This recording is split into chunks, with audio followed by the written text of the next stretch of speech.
আমি মনে করি জুলাই জাতীয় সনদের সাথে নির্বাচন অনুষ্ঠানের কোনো সম্পর্ক নাই।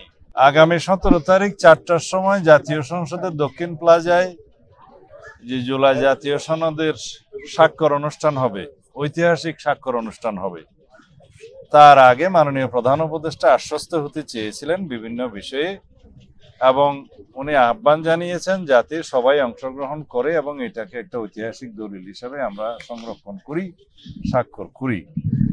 তা আমরা সবাই সম্মত হয়েছি। আমরা বিভিন্ন বিষয়ে কথা বলার আজকে সুযোগ হয়নি। কয়েকজন বক্তব্য রেখেছেন, সব দল অংশগ্রহণ করে নাই বক্তব্যে।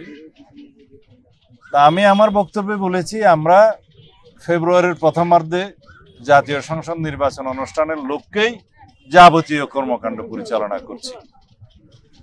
জুলাই জাতীয় সনদ প্রণয়ন হোক, অন্যান্য কর্মকাণ্ড হোক, সবকিছুর লক্ষ্য হবে আগামী ফেব্রুয়ারির প্রথমার্ধে জাতীয় সংসদ নির্বাচন অনুষ্ঠান করা, সুষ্ঠু, নিরপেক্ষ এবং একটা বিশ্বের মধ্যে যাতে স্বীকৃত হয় সেরকম একটা ক্রেডিবল ইলেকশন করা।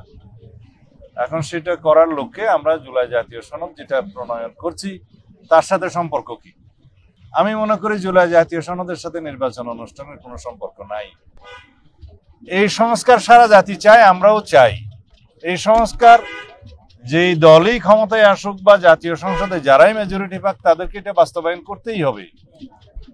গণভোটের কথা আমরা বলেছি, সেই গণভোট যাতে জনগণের পক্ষ থেকে একটা সার্বভৌম এখতিয়ারের যাতে কর্তৃত্ব প্রদান করা হয়, যাতে সেটা ম্যান্ডেটরি হয় জাতীয় সংসদের উপরে, সমস্ত সংসদ সদস্যদের উপরে, যাতে এই সংস্কারগুলো যেগুলো জনগণ পক্ষে রায় দিবে সেটা যেন গ্রহণ করি। কথা থাকলো জুলাই জাতীয় সনদে কি কোনো প্রশ্ন থাকবে? গণভোটের ব্যাপারে একটাই প্রশ্ন থাকতে হবে, আমরা জুলাই জাতীয় সনদ সবাই স্বাক্ষর করব। যে সমস্ত বিষয়ে ভিন্ন মত আছে, নোট অফ ডিসেন্ট আছে, এগুলো একদম পরিষ্কারভাবে দফাওয়ারি উল্লেখ থাকবে কি কি বিষয়ে কি কিভাবে নোট অফ ডিসেন্ট আছে। কারণ নোট অফ ডিসেন্ট দেওয়ার এখতিয়ারের জন্যই তো আমরা ঐকমত্য কমিশনে আলাপ আলোচনা করেছি। যদি তা না হতো তাহলে ঐকমত্য কমিশন যদি আমাদেরকে প্রস্তাব দিত, সেই সকল প্রস্তাবে যদি সবাই একমত হয়ে যেত, তাহলে তো আলোচনার কোনো প্রয়োজন ছিল না।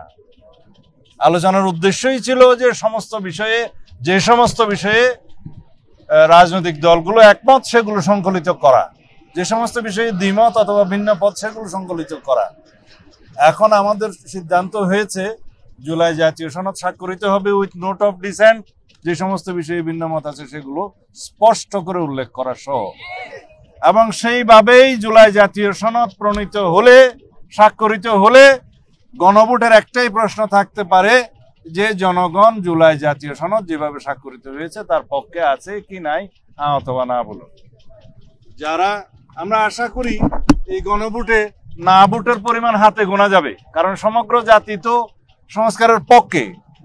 তো সুতরাং আমরা ধরেই নিতে পারি জনগণ সংস্কারের পক্ষে আছে, আমরা সবাই আছি, সকল রাজনৈতিক দল আছে। তো এইভাবে গণভোটে যেই ফলাফল আসবে তার একটা কারণ হলো যে সার্বভৌম ক্ষমতার অধিকারী জনগণ যাতে গণভোটের মধ্য দিয়ে এমন একটা এখতিয়ার কর্তৃত্ব দেয় সংসদকে, যাতে করে সেটা বাধ্যবাধকতা থাকে প্রতিপালনে, বাস্তবায়নে, এবং সেটা সাধারণভাবেই কোনো সংশোধনের মতো নয়। সেটাকেই বলা হচ্ছে কনস্টিটিউয়েন্ট পাওয়ার, গাঠনিক ক্ষমতা সেই সংসদকে দেয়া হচ্ছে। এবং সেইটার অনুবলে যখন কোনো সংস্কার বা সংশোধনী গৃহীত হবে, সেটা চাইলেও জুডিশিয়ারি তুড়ি মেরে উড়িয়ে দিতে পারবে না। এটাই হচ্ছে গণভোটের ভিত্তি। তো সুতরাং আমরা অপেক্ষায় আছি আগামী 17 তারিখ আমাদের ঐতিহাসিক দলিল জুলাই জাতীয় সনদ স্বাক্ষরিত হবে সংসদের দক্ষিণ প্লাজায়, এবং সেটার পরে সেই স্বাক্ষরিত দলিল সবার কাছে দেয়া হবে, জাতির জন্য উন্মুক্ত করা হবে। তারপরে বাস্তবায়নের প্রক্রিয়া নিয়ে সরকারের কাছে ঐকমত্য কমিশন বিভিন্ন প্রক্রিয়া সহ সুপারিশ দেবে। সেই সুপারিশ হিসাবে আমরা বলেছি যে গণভোটের মধ্য দিয়ে একই দিনে জাতীয় সংসদ নির্বাচনের দিন সেই সম্মতিটা নেওয়া যায়, যার মধ্য দিয়ে জুলাই জাতীয় সনদের সমস্ত প্রস্তাবগুলো যেগুলো ঐকমত্য ভিত্তিতে গৃহীত হয়েছে নোট অফ ডিসেন্ট সহ সেটা বাস্তবায়ন হবে। ধন্যবাদ।